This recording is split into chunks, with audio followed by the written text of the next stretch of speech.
It's no mistake that society's greatness is measured by their artistic output over and over again. When you think of the Egyptians, the Babylonians, the Assyrians, the Romans, the Greeks, if you think of the French, the Chinese, the Japanese empires, the empires of Indonesia, every single one of those empires, every single one of those collections of human experiments are remembered, glorified, looked upon because of their artistic output.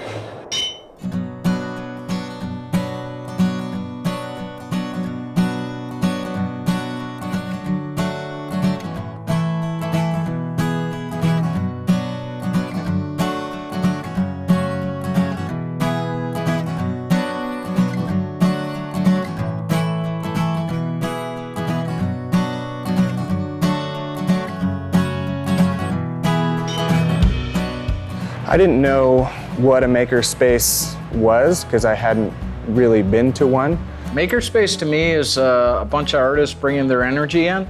The makerspace is an area for people's ideas to physically collaborate with each other. Makerspaces are the place where we all come together to build, to learn, and to change the future. And I think that these types of facilities fill a real need. If we want to continue to live in a society that's filled with art and monuments and interesting buildings, compelling music and compelling media, we have to find a way to support those people who are making interesting decisions. You're not able to stretch yourself or really pursue your work if you don't have the space to be able to do that. I know that when I wanted to get into glass blowing, for example, it was really hard. There wasn't a place I could just go and check it out or see it or take a class. The recession, followed by the growth in social media, has created a desire for people to come together face to face and work with their hands. The first maker type space that I went into, I saw a bunch of tools and a lot of material.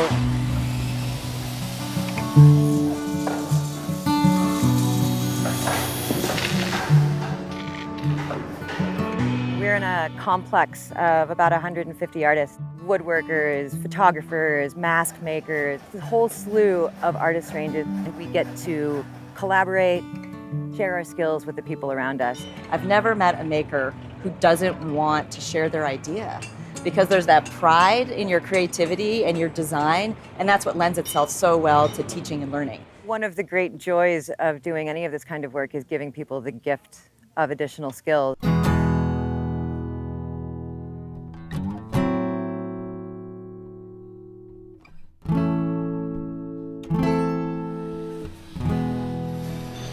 We want to create an environment where everyone shares and works together to create something new, to create new ideas, to share knowledge, to exchange skills. We teach by working together. There's never a like, okay everybody, this is how you use the drill press. That doesn't happen. It's, hey, come here, I'll show you how to use the drill press. Okay, do this, and now you're gonna stand there for the next 45 minutes and do the exact same thing. If it wasn't for this space, I wouldn't have learned how to do woodworking or even how to do fabrication. I really believe that the act of learning is key to creating. When we started the Space Whale, for example, almost none of us knew how to weld. We're a wood crew. And when we started our first wood projects, none of us knew how to work with wood.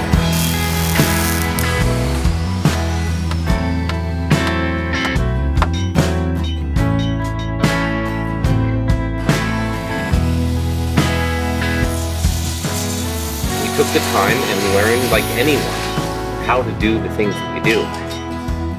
If we don't learn, we can't build, we can't create. The maker movement is just a description of how we're going back to our roots in working with our hands. The generator is a 34,000 square foot makerspace. The idea was to take those ethos and ideas from Burning Man and translate them into a space that exists in the real world. They've been really excited about digital fabrication tools, laser cutters, 3D printers, and CNC milling machines. They enable you to do things that you couldn't do before. I used to do all of my work hand cut with a jigsaw.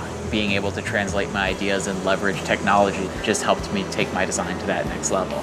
What I'd really like to see happen is we take a model like this, we prove it, and then we make it so that it's somewhat scalable and clonable, so that facilities like this can be other places too. One of the really good examples of burners who are makers having an impact in the real world is Burners Without Borders. Burners Without Borders has really been able to act as a rallying point for amazing people doing amazing work in the world. There's very few places where the international aid effort and the local community are actually really integrated. And that's why we develop these spaces. A lot of these things are actually just kind of like little flies to the light to get people to come in and work together, and then they start communicating, collaborating, and then the real innovation can happen. There was this magic and this synergy when you have other people with other disciplines that are there with a fresh perspective looking at what you're doing, and vice versa when you're trying to solve a problem. I notice there's a lot of value when you take yourself completely out of it, and that could be completely out of that medium or out of that space. And you'll get ideas looking at other things and other tools and other people and how they work. One of the great things about the container is that it has tools for those who already know how to use them, and ideally it has educational resources for those who want to learn. None of us are born with the skills or talents that we need to create our ideas that we're passionate about. But if we all come together, we share those skills with each other. And I do my small part, and you do your small part, and others do their small part. We all create this pyramid of possibilities. We now run makerspaces in Haiti, Philippines, and doing Nepal right now. We kind of built this concept of shared resources bringing people together. You have things like a 3D printer. Nobody needs a 3D printer 100% of the time. Why not have 20 different groups use it 5% of the time and bring those groups together?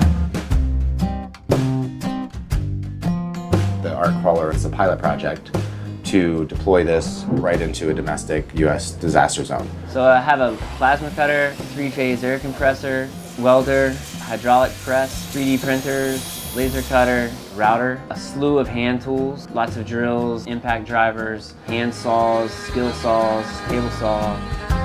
The uses of the space are absolutely full spectrum. A lot of times in disaster zones you can't just purchase something, so you have to actually build it.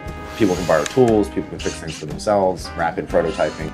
There's no better studio that you can have than like a little laptop. It doesn't weigh anything, it doesn't cost you anything. You can send your designs all over the world. And I try to use only a suite of software that are free. So when I show people how to use different software applications and stuff like that, I know that they can go home, they can download it onto their computer. The really cool element is that cross-cultural. It's really the magic of what's happening here is the massive creative collaboration. You get a bunch of people around the table together and you sit there and be like, okay, let's talk about, working together and being generous and all this sort of stuff. Pretty difficult. You get a bunch of people around the table and set an object that needs to be a puzzle that needs to be solved or something that needs to be fixed, and everybody starts getting in there and starts working on it. By the end of that process, they are a team.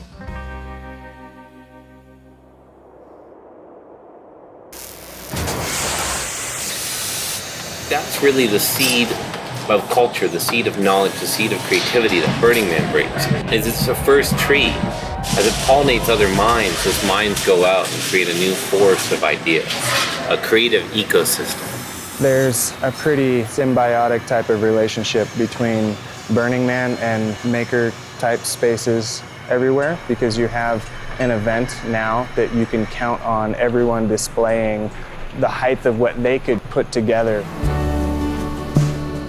What's really great about people that go to Burning Man is that they have that natural curiosity and that desire to interact with stuff. There's always been a very strong maker component to burner culture. There's definitely been a DIY attitude from the start.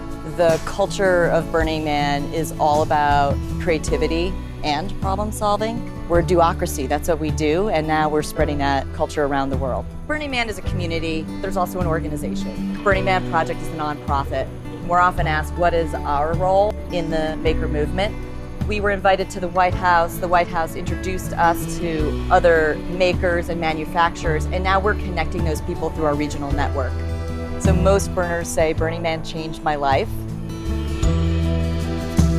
We say, you changed your life. Now you're connecting with other burners and pushing out into the world the ideas that turn you on and the ideas that get us all excited about working together. Something as amazing like Black Rock City.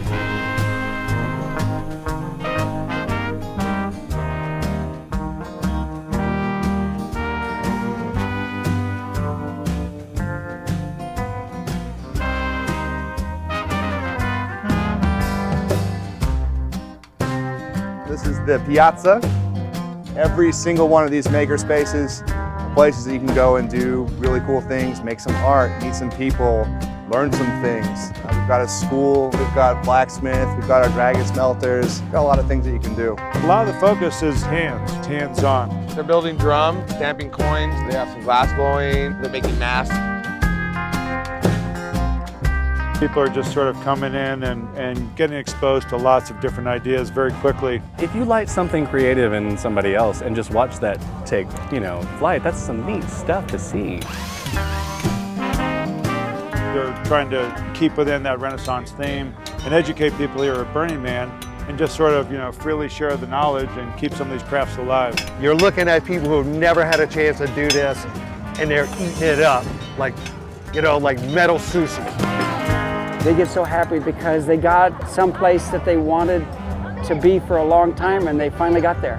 Burning Man's just an inspiration, and it's an opportunity for people to dust off their skills or build new skills that they wouldn't normally do. They're going to sample tons of various pieces of art and knowledge. Maybe they'll go home and something will strike them later and they'll say, wow, I really like that metalworking, or that glass blowing was fascinating, or maybe that woodworking fit the way I'm wired. You don't get that experience anywhere else. This is Black Rock City at its best.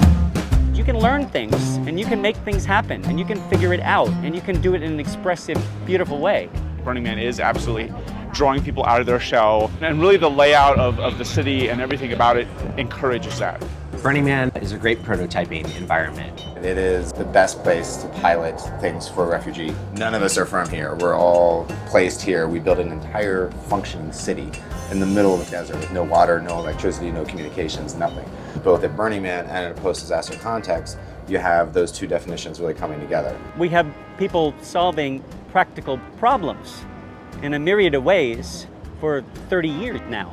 People are really working together, and they're putting their economic differences, their religion differences, everything goes aside, and generosity really comes out of that. The Burning Man community is so passionate about community and about working to make the world a better place. More burners want to have a positive impact on their community, thinking about the ways that they can reach out to their local community organizations, local governments, and schools to think about the ways that they can share the creativity and the knowledge that they have locally within their community. The spirit of experimentation is so deeply rooted in what we're doing, and I feel like the makerspaces are a sliver of our larger DIY, figure it out, express yourself culture. People need to be able to try. People need to be able to create things, and they also need to have an understanding of what it takes to create things and what costs are involved and how those interactions work.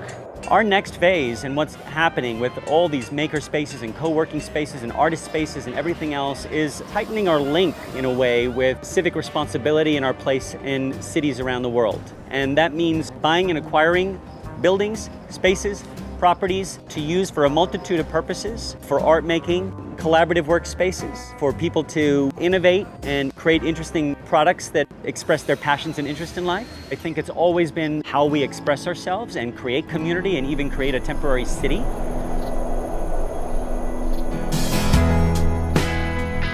Now what I think a makerspace is, and kind of will be moving forward, is a space that allows a community of people building or testing or creating to enable the next member of their community to get started and try what it is they want to get into. I see us moving more and more from the leave no trace mentality to leave a positive trace in the world, assume positions of support and encouragement for human expression, collaboration, all of these things that we love about Black Rock City and our community, and doing it in cities year-round through permanent spaces that are dedicated to that. The end product of art is never art. Art begets other things, and in our case, art begets community. In what will be later thought of as the beginning of makerspaces, it will be undeniable that Burning Man has had a major influence in that.